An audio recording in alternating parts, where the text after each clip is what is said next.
our annual CTW trade deadline special. Go check that special out on our YouTube. We were live for 2.5 hours earlier today while the trade deadline was passing. Talked about a lot of trades, but I'm turning this post game here into the trade deadline special part 2 because we still have a lot of deals to talk about in tonight's game for the Boston Celtics against the Mavericks. Let's put that one behind us. We've got a big New York game coming up in the future, and let's actually talk about some trades from the Boston. I should say, first, we should talk about for the Boston Celtics. We're going to stay on the topic of the Boston Celtics, then we're going to stray away from the Boston Celtics, going to other teams. But we're not actually going to talk about a trade first. We're going to talk about a buyout signing for the Boston Celtics, of course. The Boston Celtics signing Mr. Torrey Craig this evening while they were down 27 points in the fourth quarter. Oh, we were only we down were 11 by a ton to the Dallas Mavericks. Okay, okay. I wasn't sure down the actual. I know we were down a ton at the time. I think it was during the first quarter that it happened, first or second. Okay, so it was earlier in the game. We weren't being trounced yet. We were loading. It was loading for the game. But maybe that's why the Celtics, they kind of who knew? They maybe took their foot off the pedal. Like, oh, we got help coming. We don't want to give out too many things against the Mavericks tonight because Torrey Craig is coming on the horizon. But for real, the Boston Celtics, they go out and make an acquisition at the trade deadline without actually. Well, they do make a trade in trading away Jaden Springer for a conditional second round pick, top 55 protected. We talked about that earlier on the trade deadline special. But this evening, the Celtics go and acquire Torrey Craig, who was waived by the Chicago Bulls earlier this week, and Torrey Craig will provide a little bit of bench help with the Celtics. He'll provide a little bit of versatility, somebody who can hit the three-point shot every now and then, can really defend. He's been sort of an NBA journeyman, started his journey out with the Denver Nuggets, of course, and then from there just kind of flopped around the league, went to the Suns, then he was on the Bucks, back with the Suns, and went to the NBA Finals, of course, with those teams. And he's played a role in rotations for other teams around the league, Chicago as well, coming from Chicago now. And he's played a role for other teams around the league. Now, Torrey Craig, how big of a role will he play with the Boston Celtics is still very much a question up in the air, and it probably won't be a substantial one. But this does give the Celtics another piece off the bench to come in and fill minutes for Brown or Tatum when they're on the bench. And of course, Torrey Craig comes into the game, and it just gives the Celtics another forward body, I should say, another wing defender other than Sam Hauser. Sam Hauser is not known for his defense whatsoever, but Torrey Craig, he's a better player on that side of the ball than Sam Hauser. And I think it does give the Celtics a little bit more versatility and depth off the bench. We'll see if another move is still on the horizon, still one more roster spot to fill. The Celtics did have to fill this roster spot by a certain deadline, and they do it by signing Torrey Craig. So what are your guys' thoughts on the buyout signing by the Boston Celtics? Well, we figured it'd be a wing, as we talked about earlier in part 1 of the Celtics Talk Weekly Trade Deadline Special. We had some options out there for sure. We had the Pickens. Celtics had about $12.8 million to play with. The details on Torrey Craig's contract have not been released yet. I'm sure we'll find them out in the coming hours. But Celtics didn't have a crazy amount to work with, but they did have a decent amount to work with, and they had 2 open roster spots, one of which had to be filled by the 14th of February. So the Celtics wasted no time, added Torrey Craig. Yes. Now, nice. Seamus's kisses. But, no. Not to you guys. No kisses tonight. No kisses. You're going to make Franco blush. These aren't for the Celtics. But this was, and we mentioned names like Lonnie Walker. We mentioned Torrey Craig, of course. We mentioned obviously Daniel Tice as well, who just recently went on the market with the Oklahoma City Thunder, releasing him today. So there were some notable names that the Celtics could go out and acquire. PJ Tucker as well. And Torrey Craig was one of the names that we talked about. We spent a decent amount talking about earlier this afternoon, and a terrific 3-and-D wing for the Celtics coming in. Torrey Craig, known for his perimeter defense, but also is a just slightly below 40% three-point shooter. I believe since 2022, he is a spectacular 3-and-D wing type player. Great guy you can have coming off the bench behind Jason Tatum and Jaylen Brown. You have your big man depth, whether you like it or not. You have your big man depth. Luke Cornett, Nemish Queta, Xavier Tillman, Al Horford, Kristaps Porzingis. You can throw in Anton Watson as an undersized big as well. You have plenty of big man depth on this team. It's the wing depth that is slim pickings. You know, after Sam Hauser gets very, very thin, obviously trading away Jaden Springer a couple of days ago. So I like this move for Boston. I think it gives them depth. It gives them longevity. You get a spectacular defensive talent. A 40% three-point shooter to go along with that. That's going to be terrific. We really brought him in for his defense, but if he can hit that three-point shot, that's gonna help this team a lot. It's going to space the floor out. It's going to really pair well, and he's going to play well alongside guys like Jason Tatum, Jaylen Brown, Kristaps Porzingis. Now, to answer the second part of your question, Seamus, what's the role going to look like for Torrey Craig? Well, I don't know that yet because the Celtics roster is already so deep, more only in the regular season, and we know that the depth usually slims down to about 7-8 guys come playoff time, and that's a luxury if you don't know where he lands in this roster. I don't know if he immediately jumps into that top 7 to 8 guys. I'm not saying that happens, but at the same time, this is a great time for the Celtics to kind of figure that out. It's sounding like he is probable for Saturday night in New York. He will travel with the team, and he will have his physical in the next couple of days. He will wear the jersey number 12, as that was an open jersey number. So Grant Williams got to live up to the hype. There is an opportunity that we do see him at least suit up for the Celtics on Saturday night in their game against the New York Knicks.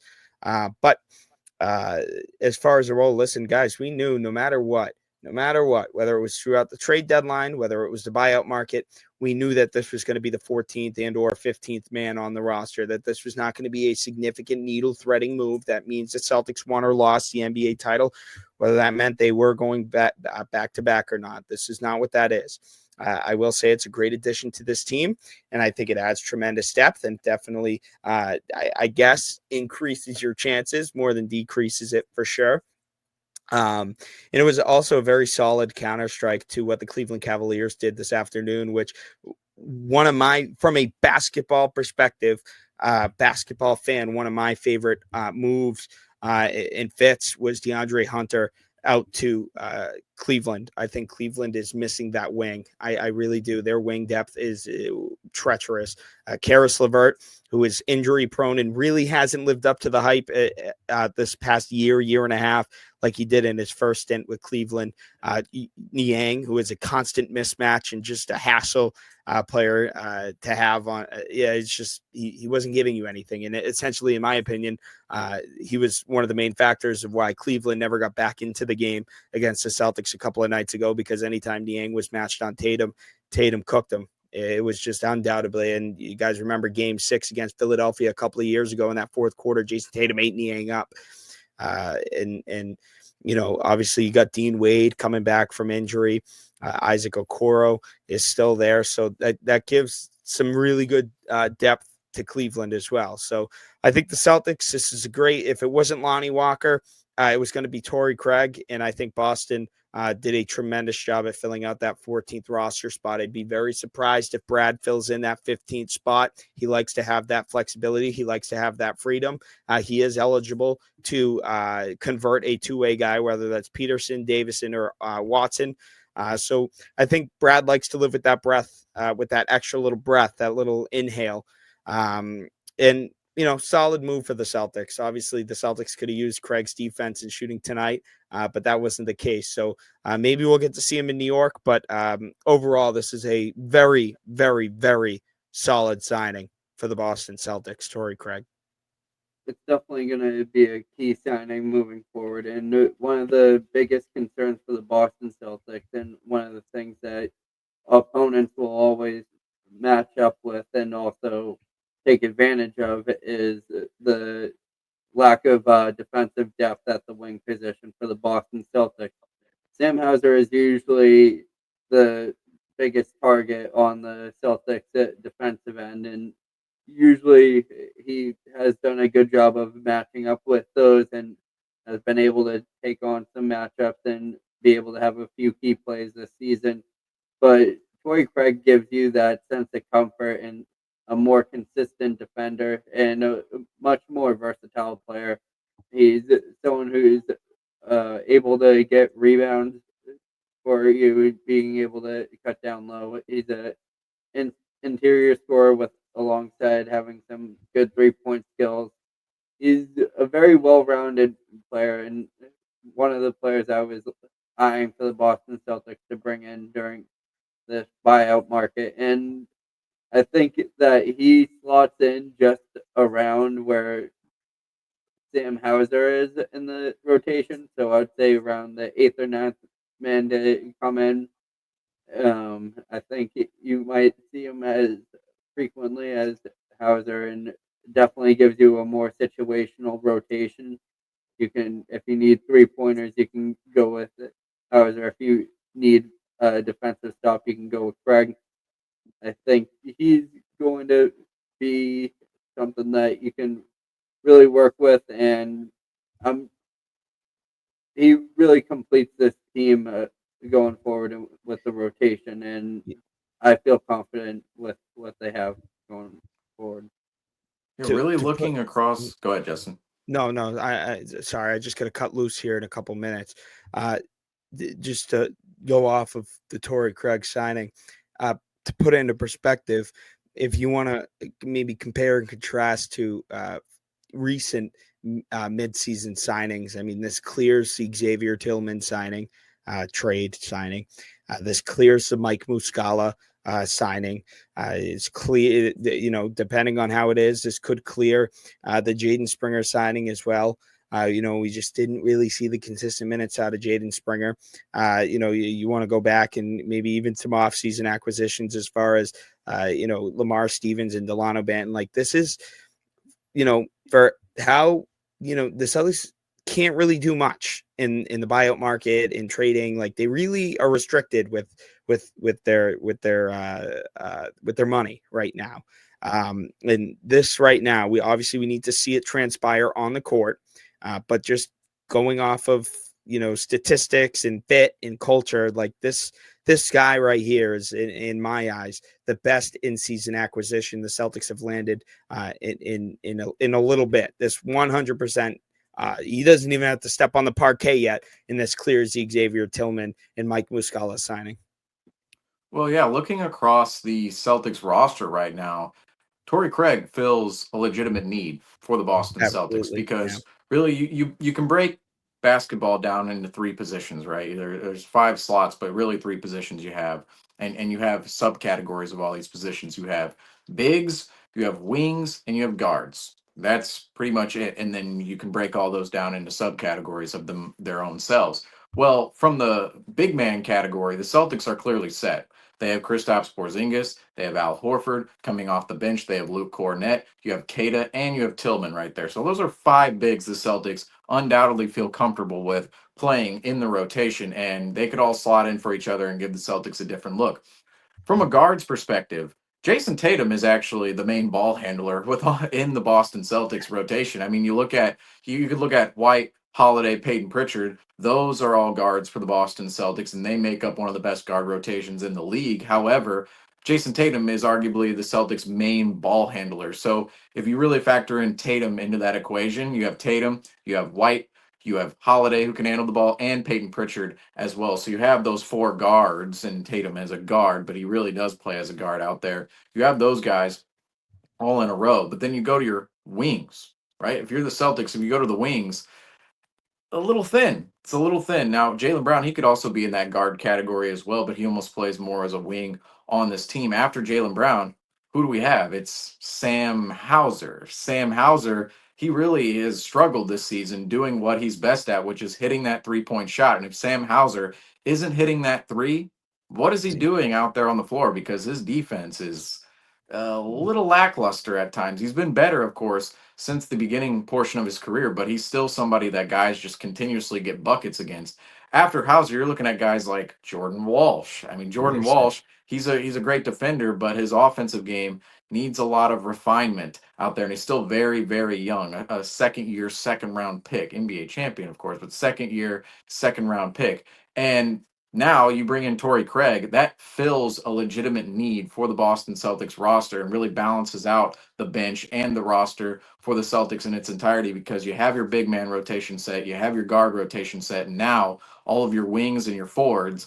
Torrey Craig adds to that at the back end, and it really does add a lot to the Boston Celtics roster in terms of him being able to hit that 3-point shot, him being able to defend, can really be a versatile player that gives the Celtics multiple looks. And Franco, I believe you said it, where if you want to go more offense, you go with Hauser, but if you want to go more defense, you go Torrey Craig. But I do wonder if Torrey Craig does pick up some of Sam Hauser's minutes, because he can be a two-way player for the Celtics. I don't think he's going to handle the ball or anything like that on the offensive end of the floor, but he's certainly somebody that can go out there, hit a corner three, hit a wing three, just be somebody that if Jason Tatum, he kicks the ball out to Torrey Craig, he's going to be a near 40% 3-point shooter. So great addition by the Boston Celtics getting Torrey Craig essentially for nothing. You could say we traded Jaden Springer indirectly for Torrey Craig, and I think that would be a win at the end of the day for the Boston Celtics. Anytime you can, and Rob alludes to this a lot, anytime you can add without subtracting, it's a good thing. It is a good thing. And with all due respect to Jaden Springer, obviously a part of that 18th championship team last year, and with all due respect, in his minutes with the Celtics, he 100% played his heart out. He was terrific. So there's no knock on him. But Torrey Craig already fills, as you said, Seamus, already fills a huge void for the Celtics team. And yes, despite the last, 6 to 8 weeks, the Celtics have struggled. There aren't many voids with this team on paper. So adding Torrey Craig to this already stacked Celtics team is terrific. It's a really, really good signing on Brad Stevens. I mean, he really hasn't made such a regression move on this team yet. I there hasn't been a move where I'm sitting there and like, Brad, what are you doing? Dating back to obviously that 2021 season when he took over, or that 2022 season when he took over. So, credit to Brad bringing in Torrey Craig, and this was something that we talked about earlier in the afternoon. Obviously, it would have been beautiful to reunite with Daniel Tice, and he'd already be a center that could already work his way back into the rotation over a guy like Nemi or Xavier Tillman. So, obviously the opportunity was there for Daniel Tice to come back for his third stint with the Celtics team, where he already had the winning culture. He already had the camaraderie with a lot of guys on this roster, on this team. So that would have been a solid fit. But I think Torrey Craig, filled a significant gap. And, you just can't, and this is no disrespect to guys like Drew Peterson and Jordan Walsh and Baylor Shireman. They're just too young in their career and inexperienced for you, and also inconsistent for you to rely on when it comes down late in the regular season, even if you have to throw him in there in the playoffs. This is Torrey Craig. He has plenty of playoff experience, plenty of NBA Finals experience, and some terrific teams alongside some terrific players. So this is a guy you also got coming in, not only could be a 3-and-D wing for you and fill that void, but he also has that championship veteran experience that you missed. And, I think it's a terrific signing. I think it's a guy who could still, give you, real, actual, consistent NBA rotational minutes, compared to if you were to bring in, a veteran like Reggie Jackson, if DeAndre Jordan got bought out, or even if, Chris Paul got bought out now with the addition of De'Aaron Fox, which I don't think will happen, but, it's just a name that's out there. So I think it's great that Boston went out and they got an active guy who can provide a somewhat legitimate role in this team. This isn't a guy who will bounce between Maine and Boston. This isn't a guy who is going to rack up the DNPs, in my opinion. This is a guy who can seriously contribute to this roster right now. And there's nights tonight where the Celtics had zero, especially on their perimeter, zero defensive resistance tonight. And this is guy Torrey Craig coming in, who gives you size, can give you that athleticism, and can guard their yard and hold their own. So really good signing. for the Boston Celtics and Brad Stevens. And again, this isn't a league shattering, move, but at the same time, this is more of a better move than the Celtics could have made with the guys on the in the buyout market. I mean, again, as I mentioned earlier, the Celtics are very, very, very restricted. Obviously, they freed up about 15 million with the Springer trade, but only alluding to about 12.8 at most they could have given out. I don't think they could have convinced Lonnie Walker to come come back from overseas. Lonnie Walker, has been playing very well overseas. He seems to really enjoy playing overseas right now, and still a young player with a lot that he can provide in both the NBA and overseas play. But I think the opportunity for Lonnie Walker was there in October. And if we weren't going to attack that opportunity then, I don't know if we were going to attack that opportunity any differently right now. This is a team where they had the chance to get rid of Jaden Springer in the summer. They had the chance to clear that space and sign Lonnie Walker, and they didn't. And that's not a knock on Lonnie Walker, but that's just the reality of what happened. So Torrey Craig is a terrific signing, midseason signing for the Celtics team. And I hope he plays. I hope he plays on Saturday, because here's the thing. Torrey Craig, I don't know if he's going to make this immediate impact and he's going to have this camaraderie with the guys. I would love him to come in. And remember Derek White's first game in Boston against the Denver Nuggets, where you could tell it was his first game. He wasn't playing bad, but you could tell he wasn't up with the plays and he wasn't up with the players. And, you knew it was a new situation for him. I can only hope that Torrey Craig comes into Boston and has a similar start like Derek White, where he just vibes wise, he just fits in with this team and he gels well with this team. And obviously New York added a tremendous amount of wing depth in the offseason, adding Mikal Bridges as well as OG Anunoby. Again, before I got to dip out here, fellas, but before, I leave, this is a great signing for both Torrey Craig and the Boston Celtics. And I don't know if there's a guy you could have gone better. Would have there been a different route that you would have gone? Because obviously, Lonnie Walker is always in the question, but Lonnie seems comfortable overseas. I don't know if that was on the table as much as everybody was talking about. What was that, Franco? 15th slot. Who knows? Lonnie Walker still on. Yeah. There's still another roster spot out there. We got Lonnie Walker on the minimum, Daniel Tice, Marcus Smart, Josh Richardson. But as bring far on as the reunions, folks. Bring on the reunions. But in all seriousness, guys, Seamus, I know you're playing point guard right now, but let me play the big point guard right now. I could be the big who I could facilitate. Let me ask you guys: Was there a better? You said big point guard. I mean, I'm just saying that was probably the honestly the worst. Yeah, it's probably the worst insult of all time. Gotta get something to throw. Wait, going this way. Was there a? Would you have maybe signed anybody differently at this position? Who are some names that maybe were on your list, whether it was to over Torrey Craig or not, for the Celtics to pursue in the buyout market? Seamus, I'll ask you first. Well, the list, of course, has to still kind of develop as it comes out when players actually go and they're bought out by either bad teams or teams they were just traded to. But for me, I think Torrey Craig is a nice signing by the Boston Celtics. Now, outside of him, you're looking at guys like potentially Kyle Anderson. You could look at a guy like Josh Richardson. Potentially, I'm not kidding. Marcus Smart, Josh Richardson, Daniel Tice. You could have looked at all of those players really if you wanted to for the Boston Celtics, because they're likely coming here on minimum deals. Outside of them, yeah, PJ Tucker, that to me doesn't seem realistic, because I think if he really had something left in the tank, he would have been playing with the Clippers, and he wasn't playing with the Los Angeles Clippers whatsoever. He was on the injury report every single night in LA. But I'm going to bring up another Celtic too. You have Dennis Schroeder out there. I really don't see Dennis Schroeder being a fit with the Boston Celtics whatsoever at this point in time, but it just seems like all the old Celtics, they're being bought out or they're being traded somewhere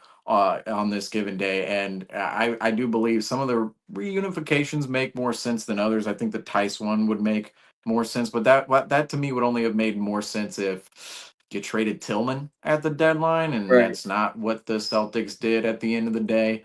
But it would have been somebody like Kyle Anderson or Josh Richardson. I think that would have made a lot more sense. Just kind of going through it here.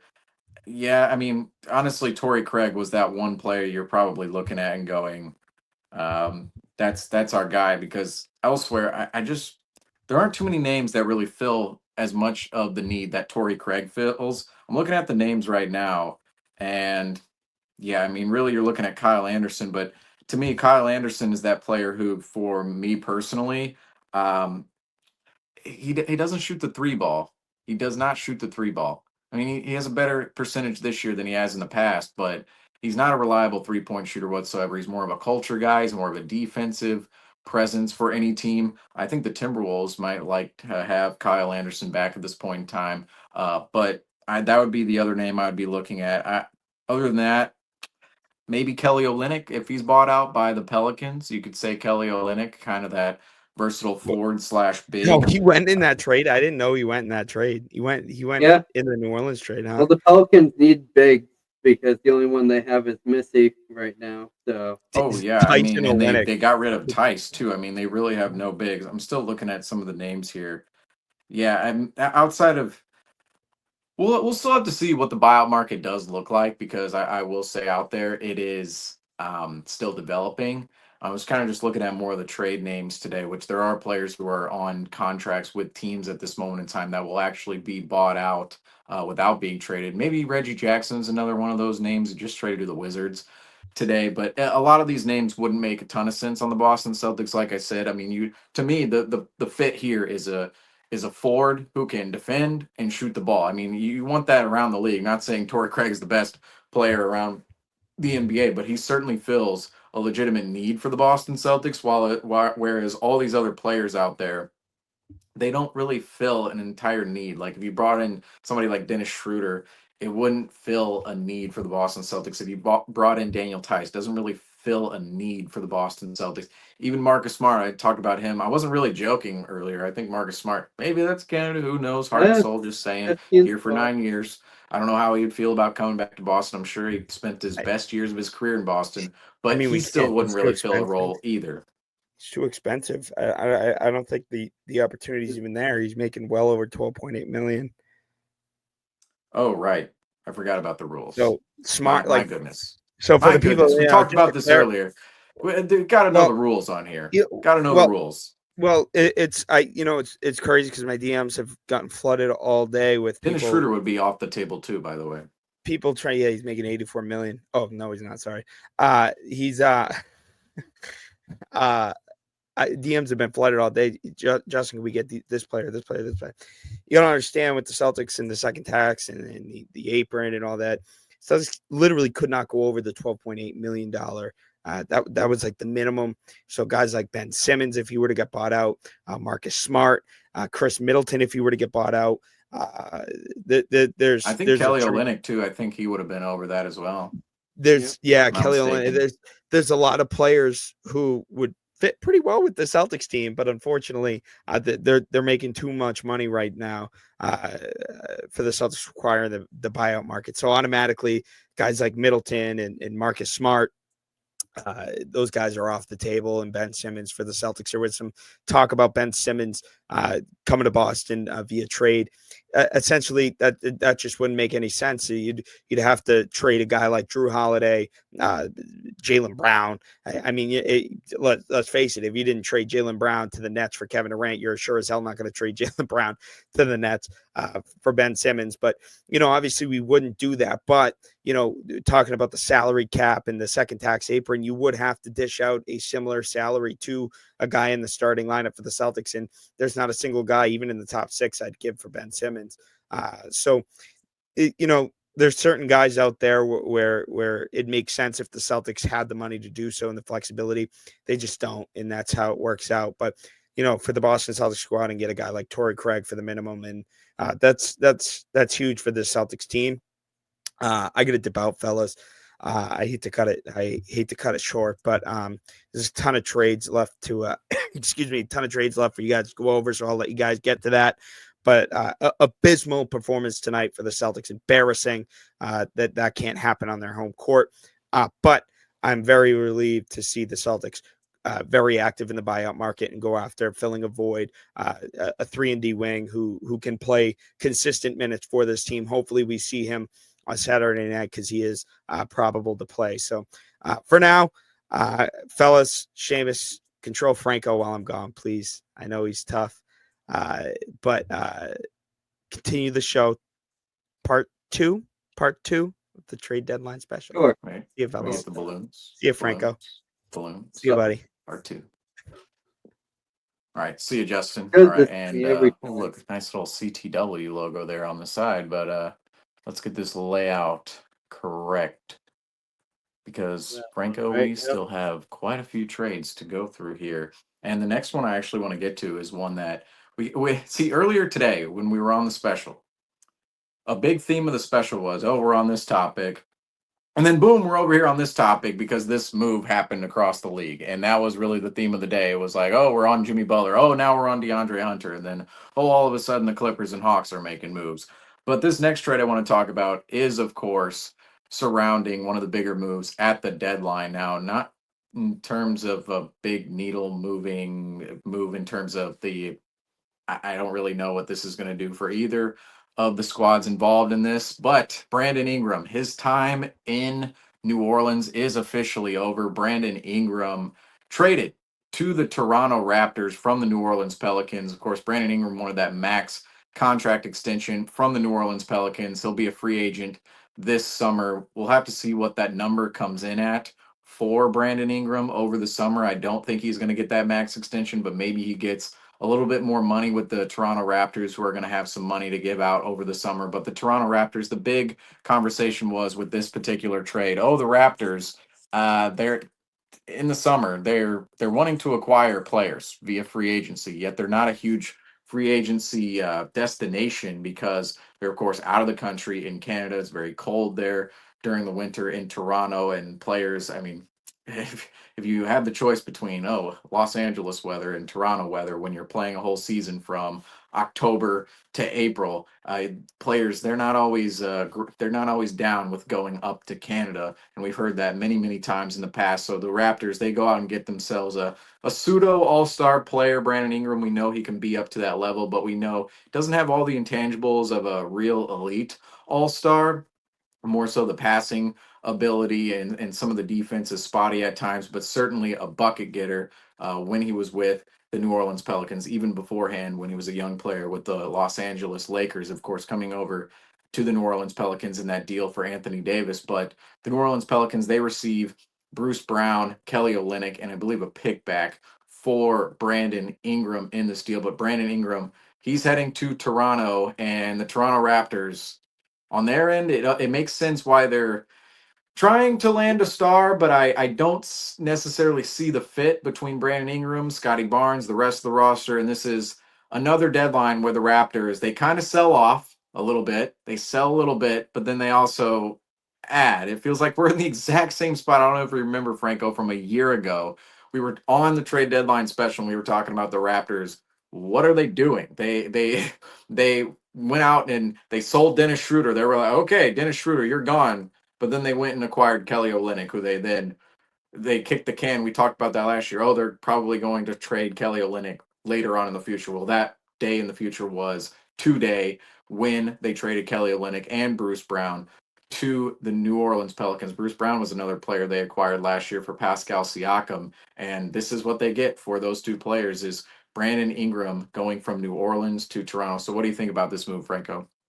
I think this is a very smart move for the Raptors. I'm gonna think positively about it because they had a position of need, which was filling in the wings, and they also had a lot of players as they're kind of like the Washington Wizards and the Toronto Raptors have been kind of like a dark a garbage dump spot for teams during the NBA trade deadlines, and I feel like they're usually left with the shorter end of the stick of a player that is making a lot of money for the production that they are offering. So I think they're really just like for example, Chris Middleton over on the Washington Wizards alongside Malcolm Brogdon and Marcus Smart. Those players just didn't really have another location to go to, so they say might as well drop them off in Toronto or with Washington. And I think that this kind of changes that outlook for the Toronto Raptors. This is kind of the first time their depth chart has kind of formulated into something that looks like a cohesive group. Adding Brandon Ingram as another scoring wing that you can play alongside him, Grady Dick or R.J. Barrett and Emmanuel Quickly. So they have a good amount of scoring talent with a couple of years of potential left, and Jakob Pertl's done a solid job at center. So I think you can kind of see a vision starting to formulate in Toronto. And I think the New Orleans Pelicans are a team that really have just been struck by the injury bug and have been plagued with injuries throughout the season. And they get two players that are very good rotational players. I think Kelly Olynyk will be able to contribute for them immediately with the lack of size that they have at big man in New Orleans. They really went into the season with Yves Missy and Daniel Tice as the only centers and Carlo Makovic, I believe his name is. And I think that was necessary for them to add alongside Bruce Brown, who is a very talented and versatile player who can play from the 1 to 3 for you and will be able to fill in for CJ McCollum or Trey Murphy if they're out with an injury. So I think both sides really won that trade. Yeah, and we look at here, I mean, from the other side of this trade, the New Orleans Pelicans, they of course receive Bruce Brown and Kelly Olynyk from the Raptors, and the New Orleans Pelicans, their direction right now is a little up in the air from the standpoint of, well, you don't you have 12 wins in 50 games. That's where that's where the New Orleans Pelicans are at this point in time. And essentially, the New Orleans Pelicans, they're in a little bit of a spot of limbo because they have a competitive roster. All right. They have a competitive roster out there. But the fact of the matter is, the roster is just not competitive in record. It's an injured roster perpetually. This season, of course, has been just a struggle for them to stay healthy in its entirety.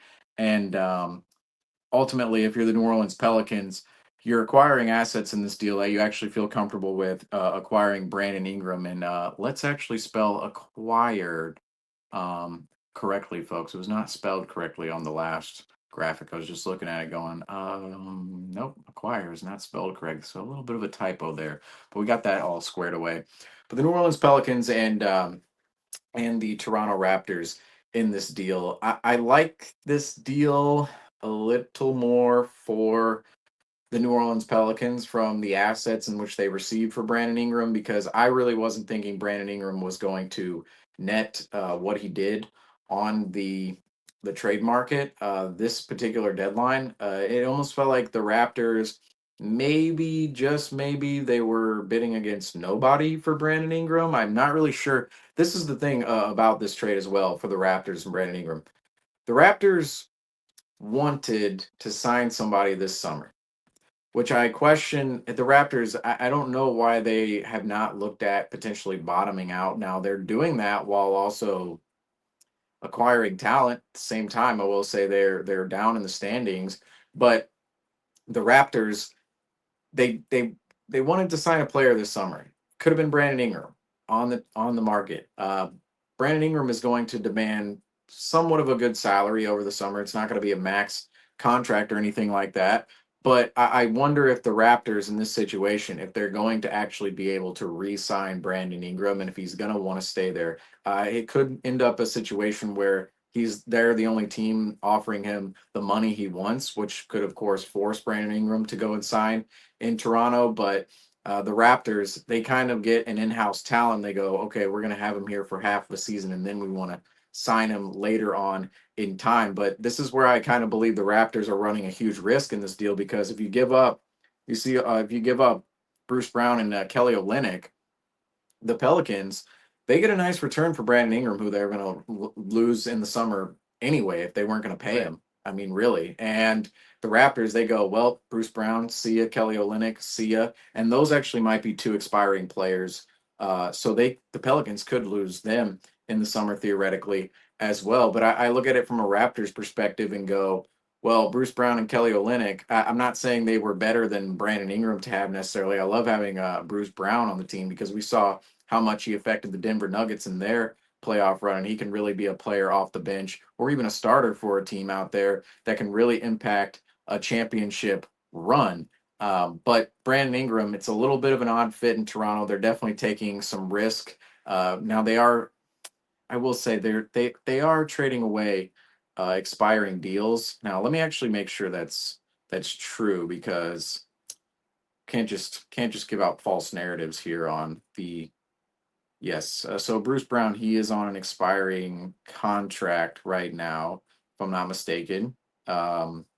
His deal ends after this season. So Bruce Brown, his deal ends after this season. So this is almost a swap of expirings, and maybe the teams want to go and sign re-sign these players later on in time. But I will say the Toronto Raptors, it's like they're a little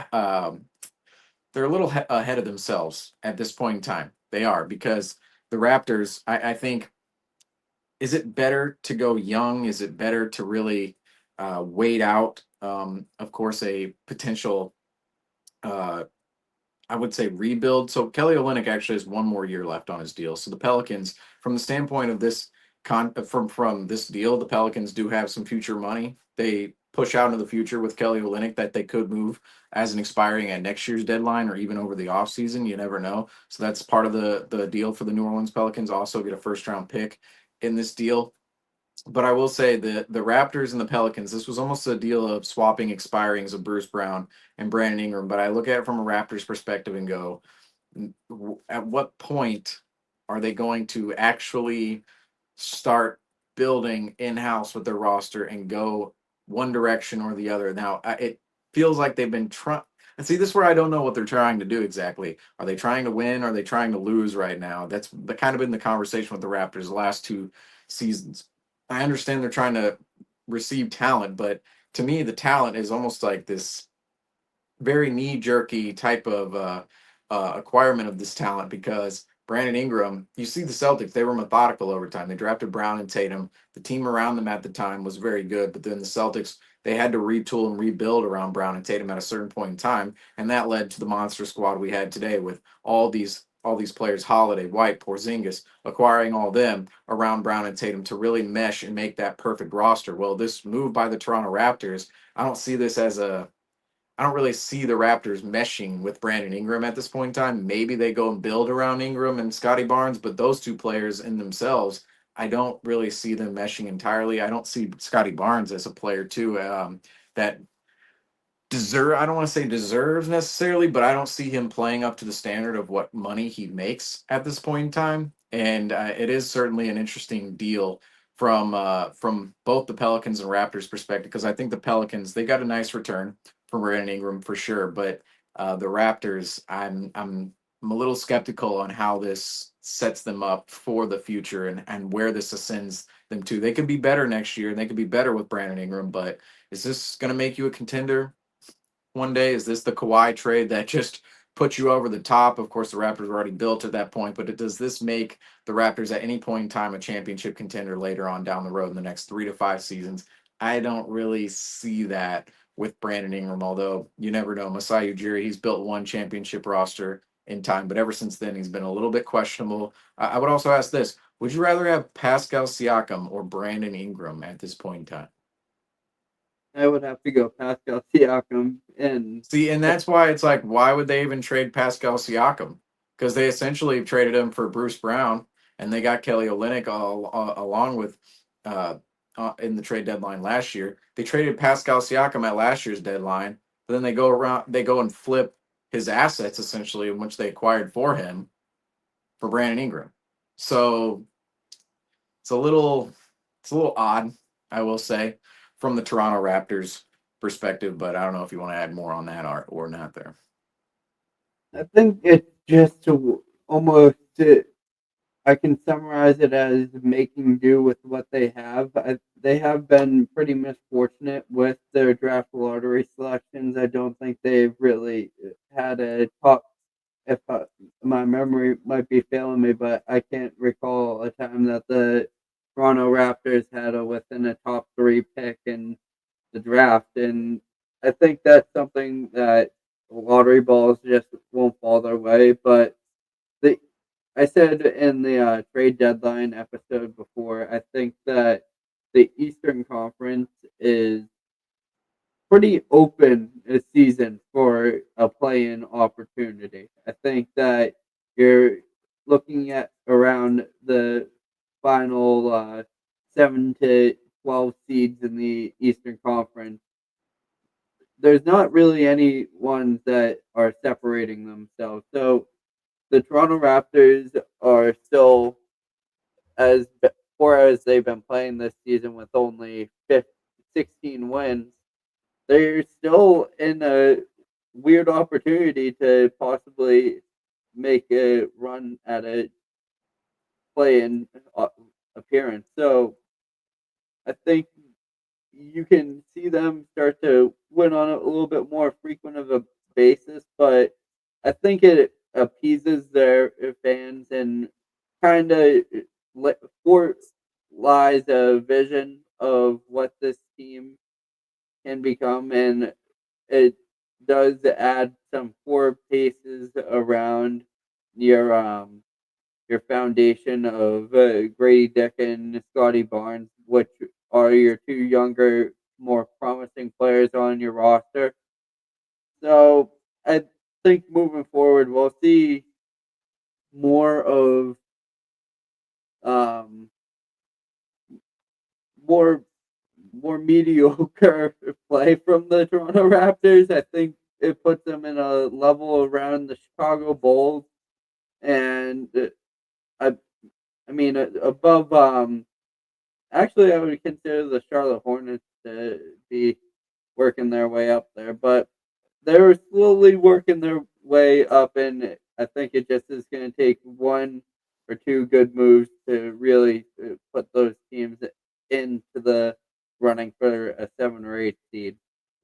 Well, yeah, we're gonna kind of spur this Raptors point to another team real quick because the Raptors they also made another move at the deadline, going and trading Davion Mitchell to the Miami Heat, who of course acquired Andrew Wiggins and Davion Mitchell along with a lot of other assets in that Jimmy Butler deal at the trade deadline. But this is also where I'm kind of looking at the Raptors with a little bit of a side eye. They go and trade Davion Mitchell for PJ Tucker, and for me, I go, well, what was the point of that? Why are we trading Davion Mitchell, who's still a young, hard-nosed defender in the league? I would still consider a slightly developing player, although you're probably looking at him at this point in time in 2025 as a less promising player than he was coming into the NBA as a lottery pick to the Sacramento Kings. But now the Toronto Raptors move him to the Miami Heat, and I don't have any doubt that the Miami Heat, the way we joke about Heat culture, but it is somewhat of a real thing down there in Miami that they play hard, they have hard practices.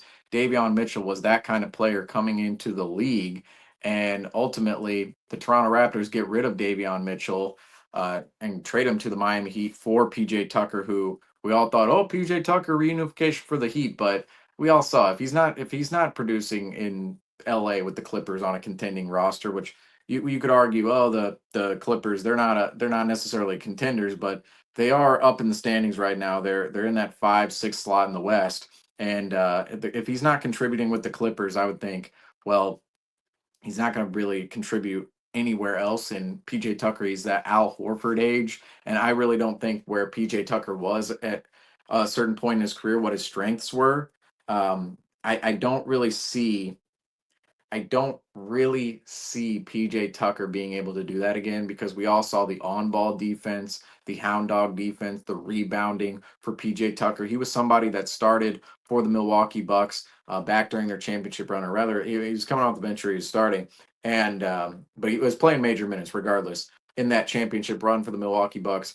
He signed with the Heat the next season, made a run with them to the Eastern Conference Finals. We met them in the East finals that year. But PJ Tucker, he was somebody that would consistently put up 0 points, but then you look, oh, he'd have 10 rebounds. And he was just rebounding all over the place. He was getting every single board, playing hard, and just playing that really hard nosed, physical on ball defense. We saw with the Houston Rockets a long time ago. There's one game that really comes to mind in 2018-19 when PJ Tucker was just hounding every single Celtics ball handler at the Garden, and he affected the game to the point where the Celtics could not overcome the Rockets that season at the Garden. But PJ Tucker, I think he's done with that in his career because of how old he is now. And we'll see. Maybe he proves me wrong. Maybe he ends up somewhere. Who knows? PJ Tucker, this might be actually traded to Toronto, and Toronto's probably going to get rid of him now, which he actually goes. He goes from a team, he reunites with the Heat, who he's with, but then people forget he was also with the Raptors before the Houston Rockets a long time ago, and he was, of course, with the Phoenix Suns as well. But I kind of see PJ Tucker as somebody who could have played his last NBA minutes and might be he might have already he might be done in the NBA at this point in time. He's been traded all over the place right now. Might be done. Might be the last kind of hoorah from PJ Tucker, and it's not on court. It's in the tweets, of course, with all of the notifications coming through. But the Heat, they get Davion Mitchell, and I think the reason the Raptors go out and trade Davion Mitchell is, number one, they're getting a pick for him.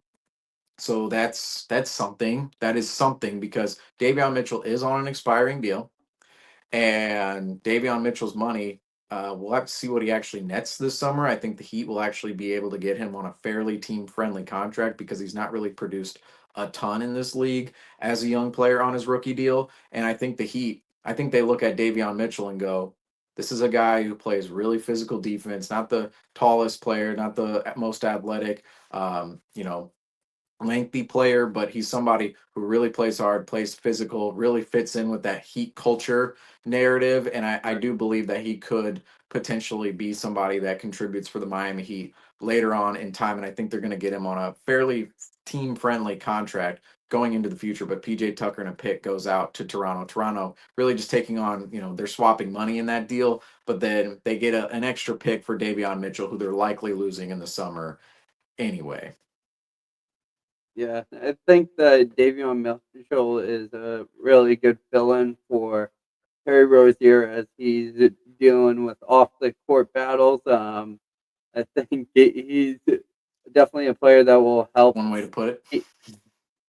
keep the Miami Heat afloat. And knowing Pat Riley and the Miami Heat, the Heat culture, as you said, they're not going to be a team that's really going to go for a tanking route. I think they're going to maintain a consistent battle for a play-in slot and opportunity, and really try to prove themselves as contenders going forward and into their next search for a superstar, which will probably begin next off season when the free agents roll out. And haven't got myself too familiar with that alignment of who's going to be hitting the market for them, but I'm sure they're going to be throwing whatever cash load they can to bring that big name appeal back to Miami. But during this lull, you're going to see a lot of players be able to step up, and I think you're going to see more highlighted performances out of Bam Adebayo being the primary player and Tyler Hero being the primary scorers and rebounder for this team in Miami. So, and I think Andrew Wiggins isn't too much of a downgrade from the production you were getting from Jimmy Butler. You are losing that mentality and what Jimmy Butler brings to a team, which is a contending mentality of an attitude. So I think the Warriors really gained a lot of momentum in that sense and giving Curry that third star. We've seen the Warriors playing a lot of mix and match when it comes to the trying to get Curry back to success and who can we match Curry up with now that Clay is gone and we've had to move forward from our younger players, which I think will probably bite the Warriors in the ass in the next couple of years as they had so many developmental pieces on their roster like Andrew Wiggins and um, Jordan Poole and just to name a few in there. It's still probably going to make more moves as he nears the corner of turning down the lane of retirement, which I'm sure he's going to do a farewell tour, likewise with LeBron and Kevin Durant. So that I think we'll see a good continuation, and also Jimmy Butler.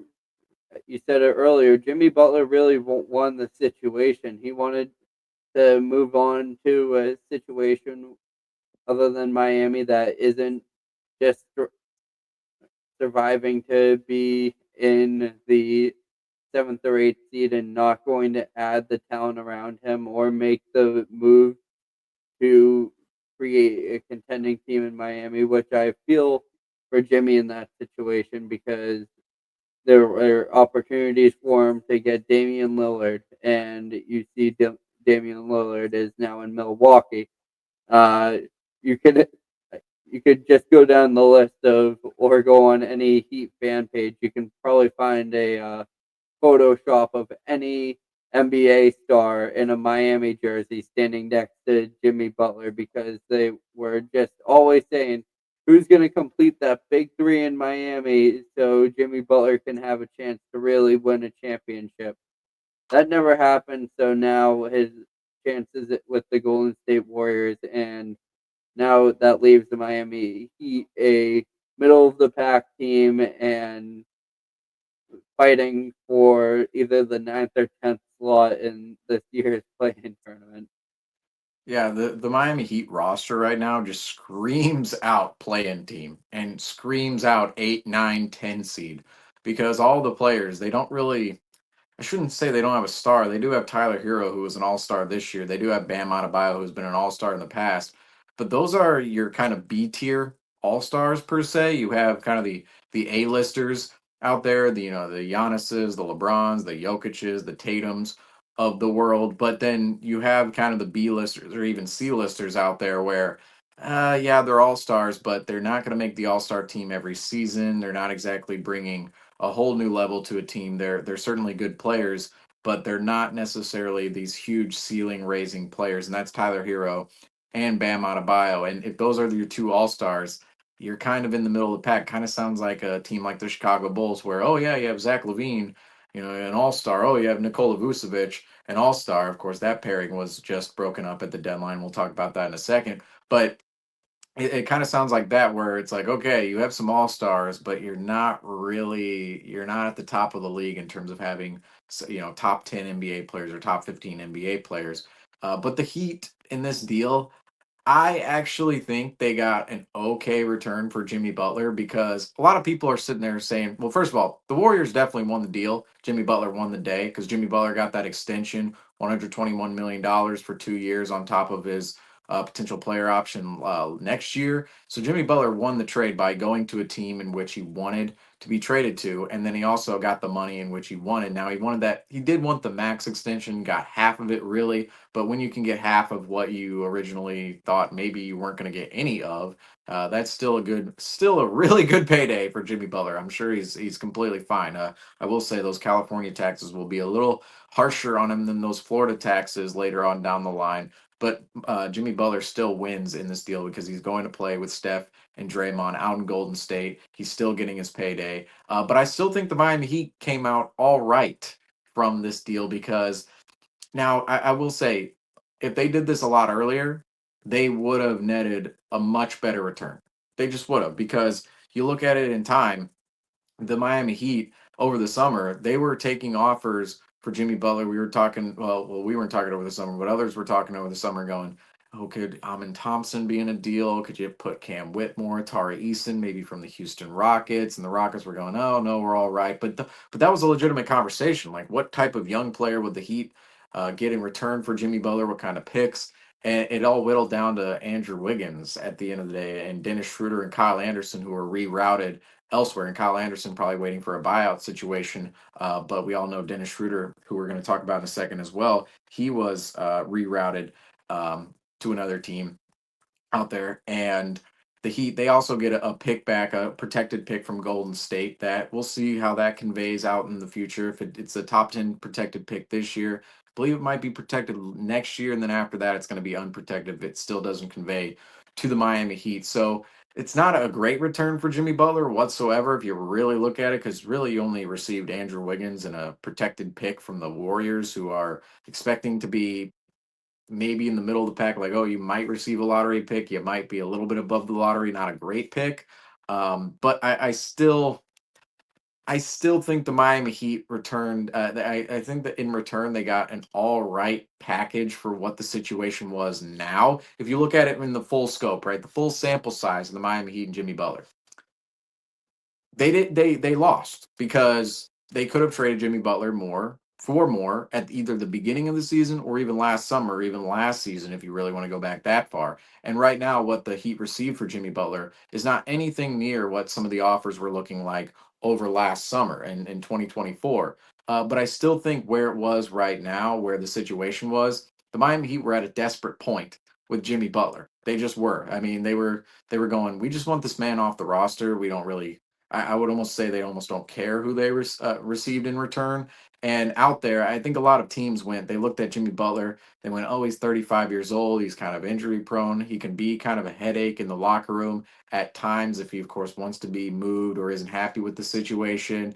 And it just didn't make a bunch of sense that, oh, a team was going to go out and trade a young player and picks for Jimmy Butler. And we didn't really see that whatsoever. The Heat didn't receive a young player in picks, but they did receive Andrew Wiggins from the Golden State Warriors, who the Golden State Warriors, they were looking to make a legitimate move at the deadline. Their team is dead in the water right now. They had a great start to the season, but their team is dead in the water. Andrew Wiggins, we've seen his moments of brilliance, particularly, of course, 3 years ago in the 2022 NBA Finals, unfortunately, really shutting down Jason Tatum. His offensive rebounding was just spectacular alongside Kevon Looney in that series. We'll see if Andrew Wiggins can ever come up with that same spark again. He's shown flashes, but he's been inconsistent for the Golden State Warriors. And the Warriors, they wanted to make a move and they wanted to make a splash because they have a short window with Steph and Draymond, and they were the most desperate team out there to go and actually move a real asset for Jimmy Butler, which would be Andrew Wiggins. Every other team out there, they were probably looking at, oh, here's your contract filler. We're not giving you any picks in return, yada yada. Well, the Warriors did give up a first round pick for Jimmy Butler and Andrew Wiggins, and I think that's a little bit better than what some of the other teams were actually offering at this point in time. And no deal included young players and multiple picks for Jimmy Butler because of the situation in which was forming. But Andrew Wiggins, I would say that's an all right grab for the Miami Heat. I think it screams out eight seed 100% because even Andrew Wiggins, remember, he was an all-star starter a couple of years ago. That's one of the all-star games we look back at and go, how exactly did that transpire? Andrew Wiggins, an all-star starter.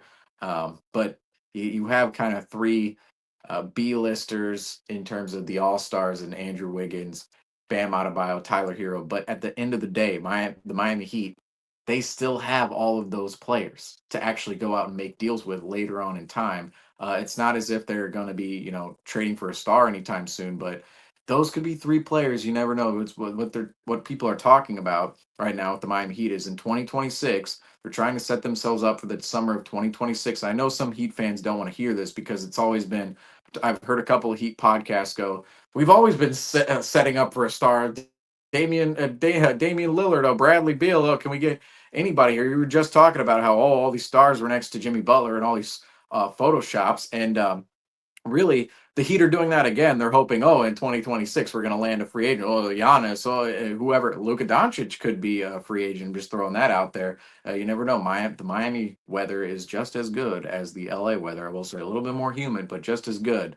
But the Heat, with these three players, Hero, Adebayo, Wiggins in particular, that could be a trio there later on in time that you could move for something. One of those players move for something, and then maybe in 2026, if you're going to go out there and sign a free agent with the max uh, cap slot, one of these players actually comes along with, or re-signs or is still there at that point in time. And the Miami Heat could have a nice little starting five with Wiggins, Tyler Hero, Bam Adebayo, and then potentially another max contract player. So the Heat, I wouldn't say that this is a total loss for the Miami Heat. I understand why people would look at it that way, but I do think there's a silver lining for the Miami Heat, even though from a Celtics perspective, we certainly know we might be bound to see them in the first round yet again, and we're definitely not scared of the Miami Heat anymore.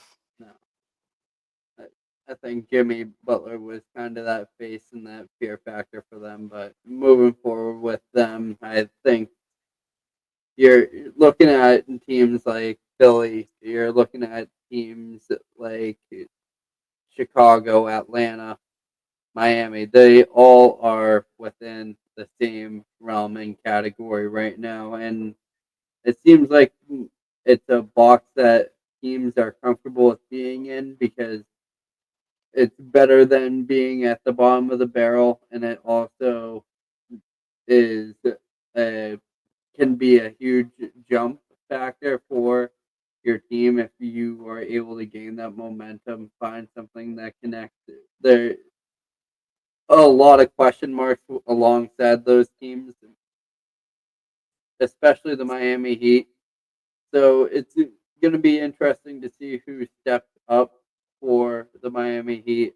Yami Yaquez is one of those players who has a lot of potential. You look at Nikola Jovic; they have a lot of back end talent and a lot of uprising talent on their team that hasn't really been able to be fully utilized and brought into that limelight of getting starting minutes and being in the rotation. And that kind of opened up with this trade while being able to gain Andrew Wiggins and Davion Mitchell, who are both two players that are going to help carry this team forward and not allow them to drop to the bottom of the Eastern Conference standing.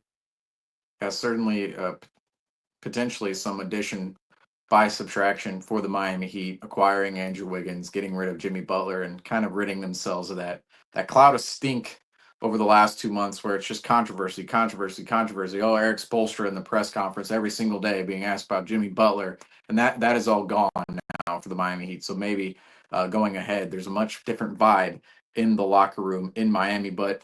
A player who could have found himself in the Miami locker room this evening or really this afternoon was a man by the name of Mr. Dennis Schroeder, who was, of course, with the Golden State Warriors. He was routed to the Miami Heat, but then rerouted to the Jazz and then back over to the Pistons. So four different teams in one day for Dennis Schroeder, the former Celtic out there. But Dennis Schroeder lands with the Detroit Pistons. We're not going to spend too much time on this. I just want to touch on Dennis Schroeder, the fact of he's kind of that Isaiah Thomas esque guard right now in the NBA where we look at him and go, okay, he's a good guard. Like he can play. We know he can play. But what is he? Is he a starter? What type of money are you giving him? Is he a bench guy? How does he fit in? Like he's almost too good to be a bench guy at times. And when he comes in, the ball handling and playmaking ability, I should say Dennis Schroeder isn't a huge playmaker. He's more of a scoring type of guard. But coming into a game, you kind of wonder, okay, what other guards does he fit well next to? He's a good guard, but he doesn't really fit alongside a lot of other players in the league. That's kind of how Isaiah Thomas was. He was that really good guard to come off the bench and be that good scoring guard, that good scoring presence. Of course, an all-star MVP candidate with the Celtics. But after the Celtics career ended, and even before the Celtics career started for Isaiah Thomas, it's kind of a player that didn't really fit anywhere because you couldn't really mesh him in with a lot of lineups. Defensively wasn't all there. Schroeder a better defensive player than Isaiah Thomas was, of course. But I almost look at Dennis Schroeder right now and go, where's his NBA home? He's good enough to be an NBA player. We know that. He's a good guard. But are the Pistons really going to be that home for Dennis Schroeder going into the future? I'm not so sure. he'll be back on the buyout market, and I think that's going to be heading into this season. He's a talented enough player to be a six man for a team. It's whether he finds that location where he can falter in and be able to contribute off the bench and be a scoring option. I think I was surprised when he was first moved from Miami because this was before the Davion Mitchell trade happened, but he was a prime candidate to be able to be that as they like to say in the NFL, that bridge player, that bridge point guard until you find that answer or find out what's going on with Terry Rozier and be able to find out what your team is going to look like moving forward. He's one of those players that you can really just glue in there and get some results from him. He's a talented enough player that I don't know if he'll be on the Pistons, and who knows, the Pistons could utilize him as that player for the rest of the season as they have made improvements to their team. They were a very dark horse team, and they're looking. Who knows? They could find themselves outside or inside the top six of the Eastern Conference and be able to avoid the play-in tournament. So they're a They're team that ascending have, above that level of mediocrity that you're talking about. The Philadelphia's or Chicago, yeah, Miami. It's like, oh, the Pistons. This is because they're young cast. Cade Cunningham. I mean, first time All Star. Jalen Duran there. I mean, you look at all the players. Jaden Ivey, of course, unfortunately hurt, but Pistons. They're. I'm with Justin. Like I'm in total agreement with Justin. This is Justin's team outside of the Celtics. I mean, he's Pistons rising. He's on Pistons Talk Weekly, of course, but I mean, the Pistons, they're going places. I think they're going to be in that category with the Magic, and well, the New York Knicks are more in their prime, but I think the Magic and the Pistons, looking at those two teams, those are teams the Celtics are really going to have to worry about in the Eastern Conference in the future. yeah. I mean, and the Pistons did such a good job for the first time, really finding those veteran players who weren't going to find their paydays elsewhere on other teams. You look at a player like Tobias Harris. He was Tim not Hardaway. going to get a lot of that money, and he's not going to give you the production that was expected out of him for the money he was receiving in Philadelphia. He was a player that can give you 20 points on a given night, but it's more the veteran presence that he can surround himself with. And you also have these guys on shorter term deals, so they're kind of trying to prove themselves to be like, hey, I'm still viable as an option as on a contending team. In that process, they've turned the Pistons into that. You have a lot of young, talented players. Marcus Sasser, Kate Cunningham, Ron Ivy, Holland. Ron Holland. The list keeps on going, especially their centers as well. Duran and Stewart.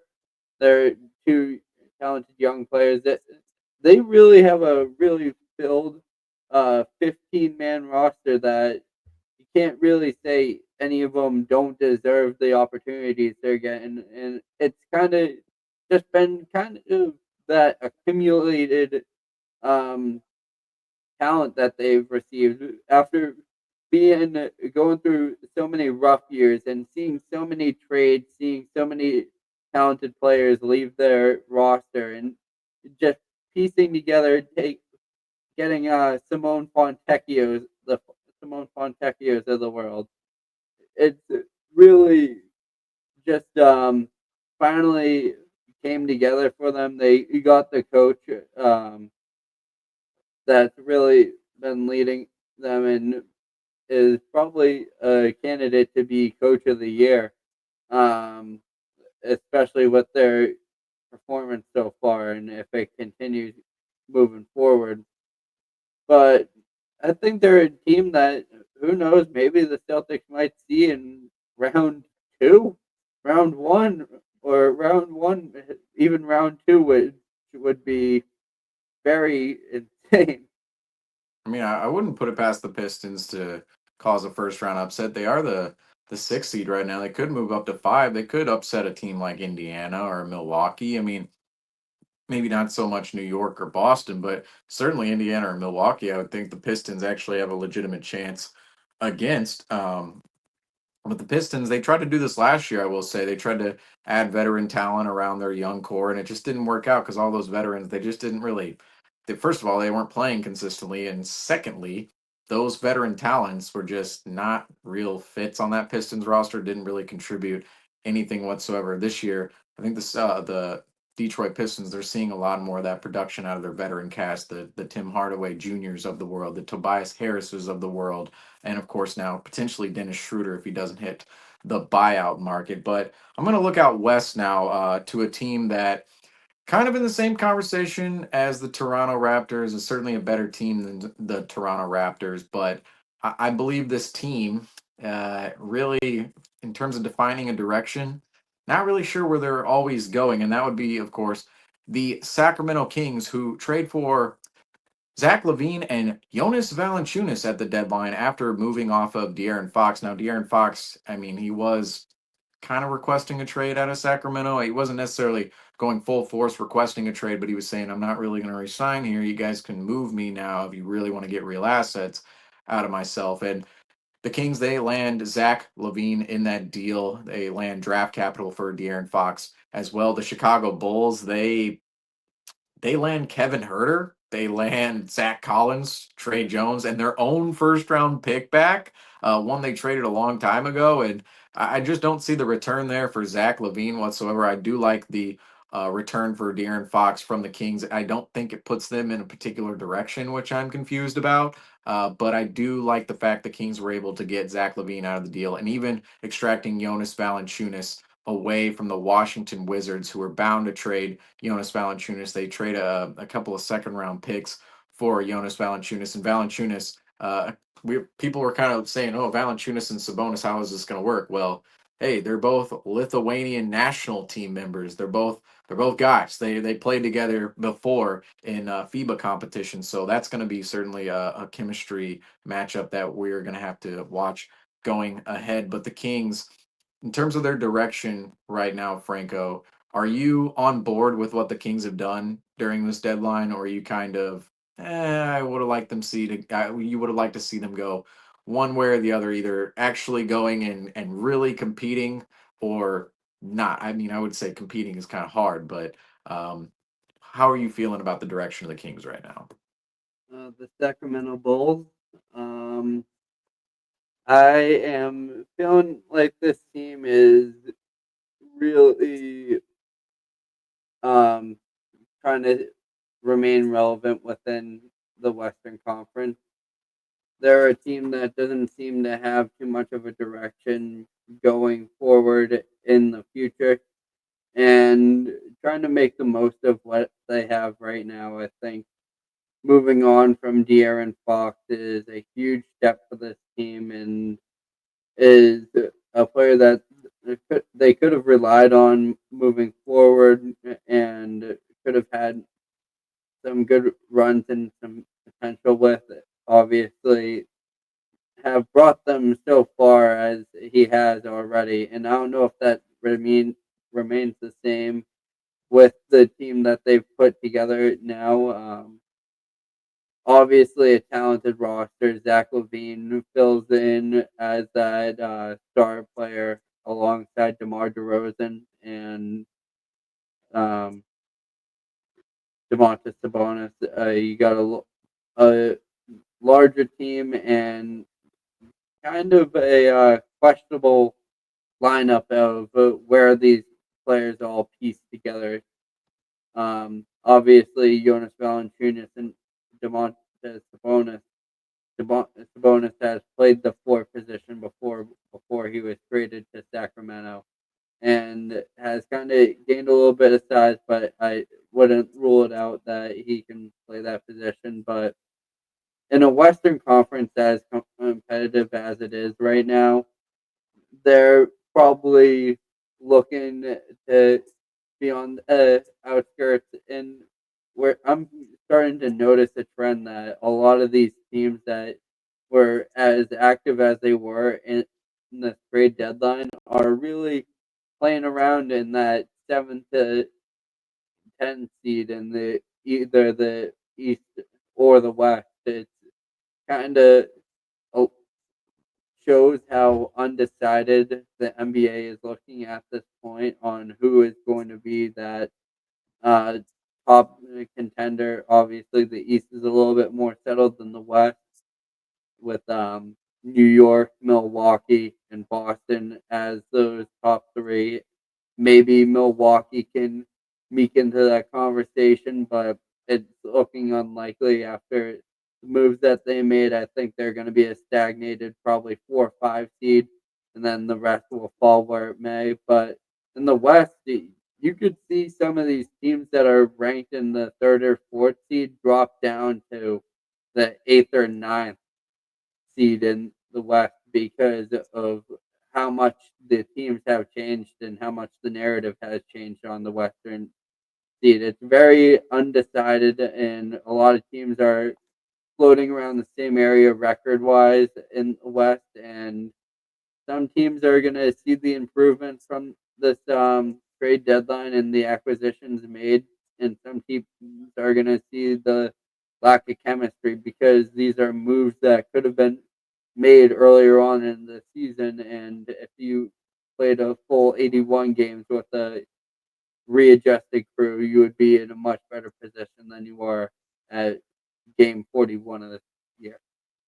Yeah, and I was thinking actually earlier today about the Western Conference going, some of these teams they're making moves as if they're trying to climb the ladder, but the West is just so loaded this year. I mean, you really look at the bottom of the West, you look at 8 through 12 right now. Okay, eight through 12. Actually, let me pull up the standings real quick to talk about this a little bit more accurately than off the top of my head, because I know some of the standings may have changed tonight with the games going on. But ultimately, you look at 8 through 12. Okay, so right now the 8 seed is the Dallas Mavericks. Okay. They were actually the 11 seed last night. So they move all the way up to 8 after the win against the Boston Celtics tonight. Then you have the Sacramento Kings at 9. You have the Suns at 10. You have the Warriors at 11. The Spurs at 12. Okay. You look at 8 through 12 right now. Those are 5 teams. 4 of those teams are missing the playoffs outright. 4 out of the Mavericks, Kings, Suns, Warriors, Spurs.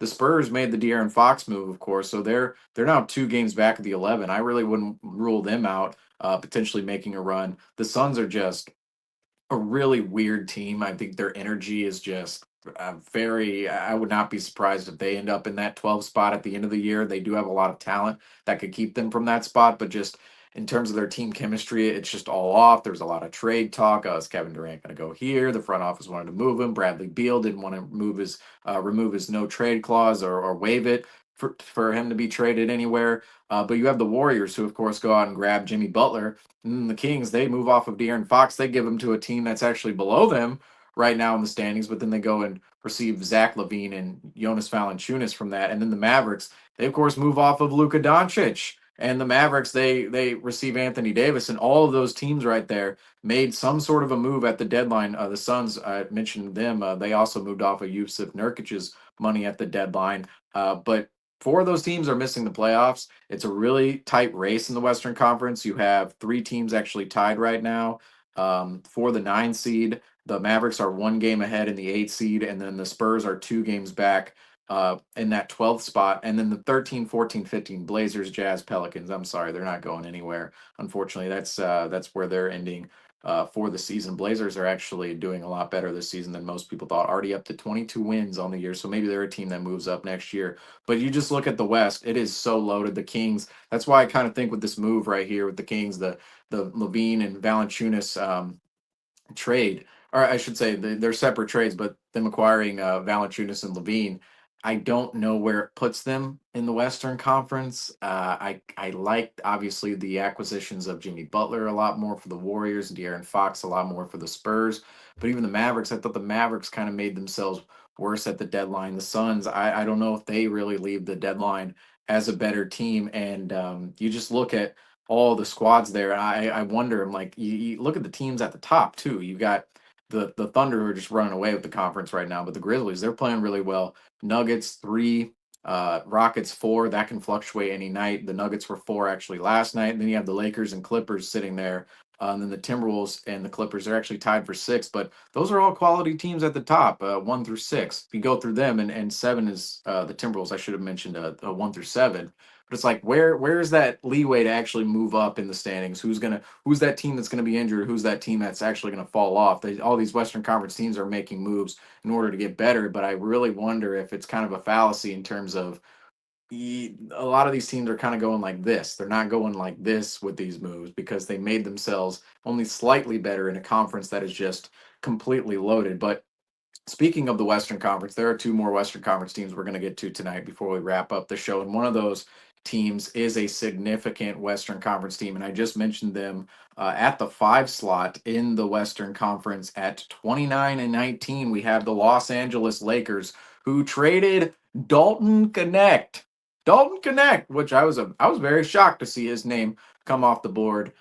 Especially knowing it could have came off the board for the Luka trade, did not whatsoever. They retained him, but the Los Angeles Lakers go and trade for Mr. Mark Williams from the Charlotte Hornets. Now, Mark Williams is not a name that a lot of people know because he's been buried on the Charlotte Hornets, not necessarily in their rotation, just the fact of a lot of people, I'm sure, don't watch the Charlotte Hornets because they're just a terrible, terrible basketball team.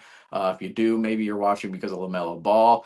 But Mark Williams is a quality center in the NBA, a very young center in the NBA, a center that can really fit next to Luka Doncic and LeBron James. His main concern is, of course, his health and staying on the floor. Almost, his last name's Williams. We know another Williams who was kind of like that, and we just talked about the Blazers, Mr. Robert Williams. The best ability is availability, of course, out there. Mark Williams, that's his biggest question. But if he can stay on the floor for the Los Angeles Lakers, this could be a quality move for the Lakers, getting themselves the big man that everybody was talking about when the Luka Doncic move went down. Oh, who's going to be the center for the Los Angeles Lakers? Well, Mark Williams is certainly going to add to that rotation while Dalton Connect. The Charlotte Hornets, they're just getting a nice player in Dalton Connect for Mark Williams, knowing, oh, I got Mark Williams on the roster. We're not going anywhere with him. Hey, maybe we can build around Dalton Connect going into the future. Not as a 1A star or anything, but certainly a player that could be in the future for the Charlotte Hornets. Yeah, the Dallas or Los Angeles Lakers have definitely improved their roster and made this a prominent year to make a final lead towards a championship, and also to get some young talented players on their roster as well, as they traded away Dalton Connect, which I'm very surprised because I thought he was going to be one of those future centerpieces that would be around post LeBron when he decides to retire from the game, and that being either, who knows, it could be early as this off season, and what I'm predicting is going to be probably next season will probably be his last year. He'll make the whole LeBron parade, be going from away team to an away team, people giving him pieces of the plaque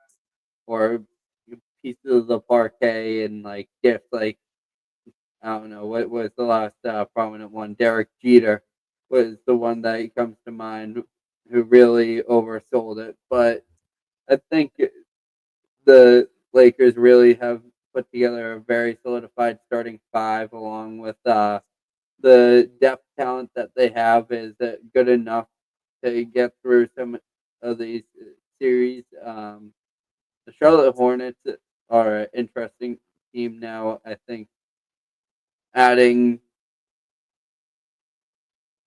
is a rough move, especially for what they're trying to develop there in the future.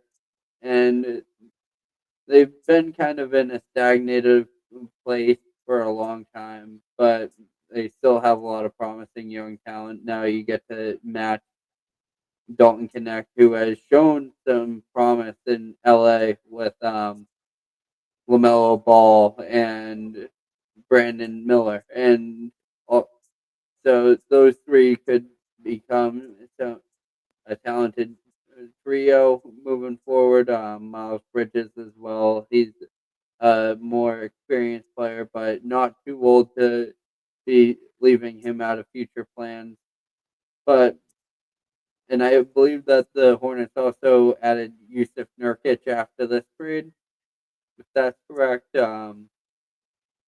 So they were able to address that, fill in, but I think they're one of those teams that are outside that that bracket of competing for a play-in position. Unfortunately, the Charlotte Hornets are a team who usually have accept their laurels and where they lie at the bottom of the division. Obviously, they're trying not to be as bad as the Washington Wizards, and I think they're going to be making a push for that the lottery for this year. So it's going to be interesting to see where the how the NBA draft picks fall for the teams and who's going to be able to make that claim for Cooper Flag. Capture the flag. That's what it's all Capture the about. flag. Yeah. What it's all about in the NBA right now. And the Charlotte Hornets, I mean, you talk about them trying not to be as bad as the Wizards, but I don't know how I could say that when they've lost 3 times to the Wizards this year, and the Wizards only have 7 wins on the year. And the Wizards, I mean, half of those are coming against the Charlotte Hornets. I mean, they're certainly in a desperate spot. I'm not a huge believer in some of the culture builders they have there in Charlotte. LaMelo Ball, I don't see him as a culture builder. I think he's actually a very overrated player. I think he's a phenomenal offensive player. Defensively, not giving you anything whatsoever. Brandon Miller, I think I'm not going to completely call him out, but there were some personality concerns going into the league with Brandon Miller. And when you bring him to a team with no culture whatsoever and no sense of building around themselves, I think that has to be a concern when you're bringing a player with potential personality problems within a locker room. Now, he hasn't caused any problems in the NBA or anything like that so far, but I don't really see him as a tone setter, a culture builder there. And that's really the 2 players you're relying on is LaMelo Ball and um, Brandon Miller. But now you have Connect. This is kind of it's a good move for the Hornets, no doubt, but I still see it as the Hornets. I don't know where they're going in the future with this particular team. I don't really see them competing all that much with the current squad of LaMelo Ball and Brandon Miller there. But staying on the Lakers point, Luka Doncic, of course, traded to the Los Angeles Lakers this past week, surprisingly. So, and that's part of also why Mark Williams was traded to the Los Angeles Lakers, because you get rid of Anthony Davis, you got your center depth essentially, and Luka Doncic, he really paired well next to Gafford, really paired well next to Derek Lively in Dallas, and now you pair Mark Williams with Luka Doncic in Los Angeles, and I believe that that could be a nice little addition to the Lakers with Luka, and that could be a lob threat, a rim running lob threat for the Lakers. Mark Williams, his defense, we'll see how that really plays out in Los Angeles. It's certainly not going to be any all defensive showing like we saw from Anthony Davis, but the Lakers, they of course get Luka Doncic at this trade deadline, and now they're going to move Mr. Dalton Connect for Mark Williams. So I don't know if we talked a long time about the Luka Doncic trade, just kind of throwing it up here on the bottom of the screen just to get it down there. Showing people again, we do have a 37-minute special out on Luka Doncic. Of course, everybody go check that out. We were talking about it the other night, but another team involved in that deal was ultimately the Dallas Mavericks, who of course acquired Anthony Davis from the Los Angeles Lakers for Luka Doncic. Now the Mavericks, they pair Anthony Davis with Kawhi, or not Kawhi Leonard, LOL. Both of them were in LA in 2019, both acquired by the Lakers and Clippers. But for Anthony Davis and Kyrie Irving now on the same team, that was a pairing that could have potentially happened in Boston all the way back in 2019 with Irving hitting free agency, Anthony Davis on the trade market by the Pelicans at the time, wanted out of New Orleans. But of course, Anthony Davis, he landed with the Los Angeles Lakers. And then now, 5 years, 6 years later, the Los Angeles Lakers, after winning one title with Anthony Davis inside the bubble in 2020, move on from AD, trade him to the Mavericks for Luka Doncic. You have to do that every single time. Luka, 25-year-old superstar. I mean, the Lakers, they made out in this deal. Anthony Davis is is tremendous. Is a tremendous player, but at the same time, if you only have to give up Anthony Davis, Max Christie, and a future first for Luka Doncic, who could be setting you up for the next 10 years, that's certainly something you do if you're the Los Angeles Lakers.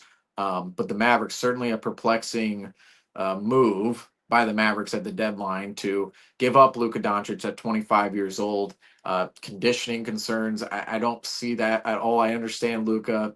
Yeah, He's he's not the Serbian. most in shape player, but the way he plays, I mean, look at Nikola Jokic in the past. He was not seen as the most in shape player, the most conditioned player, but the way he plays, it doesn't matter. Plus, he actually came around from that standpoint. You look at Jokic today; he's a highly conditioned player in the NBA, multi-time MVP. That's probably going. That's what's going to happen with Luka Doncic as well. Going to pair up next to LeBron James. Going to have extra motivation. There's no worry from my standpoint. I don't know what he does behind the scenes. There's no worry about conditioning for Luka Doncic from my perspective when he's 25 and can still play the way he plays, even whether he was out of shape or not. I mean, maybe it's more the injury concerns in time, but the Dallas Mavericks, they do acquire Anthony Davis from the Lakers in that deal. And the Mavericks, they're getting an all defensive starting center and somebody who can be an all NBA member this year, potentially. He is an all star this year. It's not as if the Mavericks don't have pieces to go out there and I don't want to say contend with, but compete with in the Western Conference. But I certainly think the Mavericks, their ability to actually go out and potentially make the finals goes down to me after this trade because I thought Right. Luka, he's one of the best half court players in the entire NBA. And you take one in the playoffs, it's all about playing in the half court. And when you take the best half court player in the NBA out off your roster, really one of the two in terms, one's Jokic, the other's Luka in the Western Conference. You can talk about Shea, you can talk about Tatum, whoever you want, Giannis as well. But really, Luka and Jokic are the gold standard for that. When you take Luka Doncic off your roster and add Anthony Davis, I understand you're going up a defensive level, but you're taking so much away from an offensive standpoint. But I do want to talk about a deal in which the Mavericks made outside of this Luka Doncic trade, just touching on that, which was the Caleb Martin deal. The Mavericks acquire Caleb Martin from the Philadelphia 76ers. They send out a pick and they send out Quentin Grimes, and Quentin Grimes wasn't a huge rotation piece for the Dallas Mavericks. But of course, the Mavericks get Caleb Martin in return. The Celtics are certainly lucky they did not see Caleb Martin tonight because then it would have been a 30-point loss for the Boston Celtics if he was, of course, active at the TD Garden. Of course, not active tonight for the Dallas Mavericks after being acquired today, or rather tomorrow or yesterday, from the Philadelphia 76ers. But the Mavericks, where do you feel the Mavericks are actually going to finish this year, Franco? Do you see them in the play-in, or do you see them actually getting into that top six and being a Western Conference contender like we saw last year? I actually was. I already have my playoff script already written out. I don't know if we want to dump that out at this point of the post game show, or do we? We'll probably want to save it on for later on this season, or probably during playoff break. Or All Star break. I'll release it, but I have the Nuggets finishing around the 7th or 8th seed this season, and going in, I don't see them having that same type of contention and flair as they did going on. I think that they'll match up with the first or second seed in the NBA playoffs, and unfortunately be eliminated in the first round. I think they have done enough. It reminds me of the Brooklyn Nets team, but in a different sense, in a different light. I think they're oh, some good, talented players that I don't know if they're at a point in their careers where they can carry on with the challenge that they have set in front of themselves, and don't know if they can really contribute at the levels that they could have when they wanted to originally put this team together in 2019 here in Boston. Thankfully, Danny Ainge decided to build through succession and through developing this team, because we wouldn't be looking at the amount of success that the Celtics have seen in the past few years. Definitely not with Banner 18 as recently as it happened, but we would be looking at probably a darker path and darker days for the Celtics in the upcoming years, especially with those trades and how much draft capital would have had to be shipped out for Kevin Durant, and Anthony Davis to be a part of this team. I think that you're going to see the Mavericks really put together a competitive team, not a contending team. Caleb Martin, obviously, we know how what he can bring to the basketball court when it comes down to playoff time, and he's one of the top 5 Celtics killers in recent history. Um, but it's a questionable offensive layout that they're going to be putting out there, especially the starting 5. Anthony Davis is going to be transferring back to being a power forward with the Dallas Mavericks. I thought that Daniel Gafford possibly could have been moved today and would have allowed that flexibility to have Anthony Davis be the center, and they acquire another forward and put Caleb Martin in the starting lineup. But you're going to be looking at probably Kyrie running the point guard, which he's been more used to running the shooting guard since he's joined the Dallas Mavericks and has found quite some success doing it. But tonight you saw he had absolutely no problem running the one. You have Klay Thompson playing more of a shooting guard role, and then PJ Washington will probably be the uh, starting small forward, if not Caleb Martin.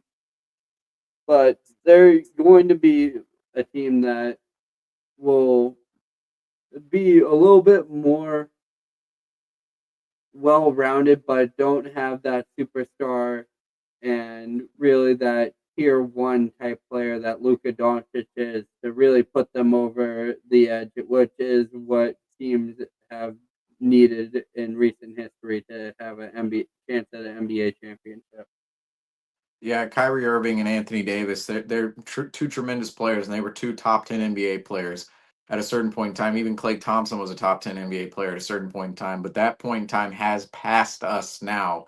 And the big three of Anthony Davis, Kyrie Irving, and Klay Thompson, if you can even call it that, well, they're ready for a run at the 2019 NBA Finals. Unfortunately, they're 6 years behind on that pursuit, of course, because the Mavericks at this point in time, they just, to me, that this is a win now scenario for the Dallas Mavericks. And when they use that language on the Anthony Davis tweet, it was kind of funny because you're going to a situation that just traded Luka Doncic away, but at the same time, it is still a situation where the Mavericks, it is win now. It is Kyrie Irving is over 30 years old. Anthony Davis is over 30 years old. Klay Thompson is well over 30 years old, and all of those players, it's either win now or later on. The Mavericks, they Going don't to be have a left with future some. anymore without Luka Doncic. They don't really have that 10-year future. It's cut down to really, people say, oh, 2 Three. 3 years. I would say it's this year, next year. You might get another year after that. I don't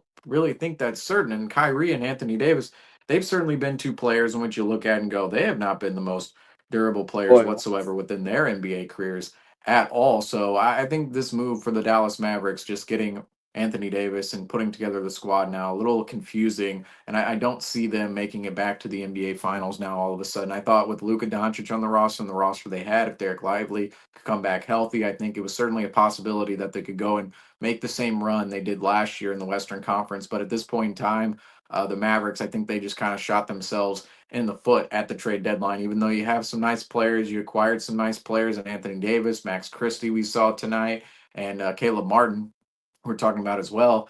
I just, I it's not, it doesn't reach the level of Luka Doncic. It just straight up does not reach a level of the 25-year-old Luka Doncic. You really look at his film, the playmaking ability is seriously some of the greatest playmaking ability you will ever see on a basketball court. And the Mavericks, they gave that up for 31-year-old Anthony Davis, who people did not want to touch the last 3 years because of his injury issues. And I heard somebody earlier. I hate to not credit them. I forgot who it was, but when your nick, I think it was A. Sherrod Blakely actually. When your nickname is Street Clothes, probably not the most durable available player out there, and that's who the Dallas Mavericks, of course, got at this year's trade deadline. But for us, that does wrap up all of the trades today. Some of the major ones, we had our trade deadline special earlier. Everybody go check that out, of course. But tonight we utilized the back end of the post game show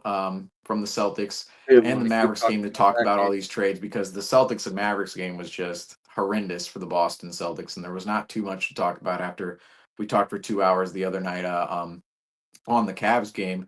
And tonight it was just a poor showing from the Boston Celtics. But ultimately, everybody go check out our trade deadline special, as we did air that earlier this afternoon. We were live for about 2.5 hours. We're actually going on 2.5 hours on this post game show right Got now, your although we did turn it content into going. the trade deadline special part two. And we went over a lot of deals that we really didn't touch on a whole lot earlier today, but we did here in this particular slot in our time segments, our post game, or I should say our recording sessions. So everybody go check out the trade deadline special, of course, out there right now, and that should wrap it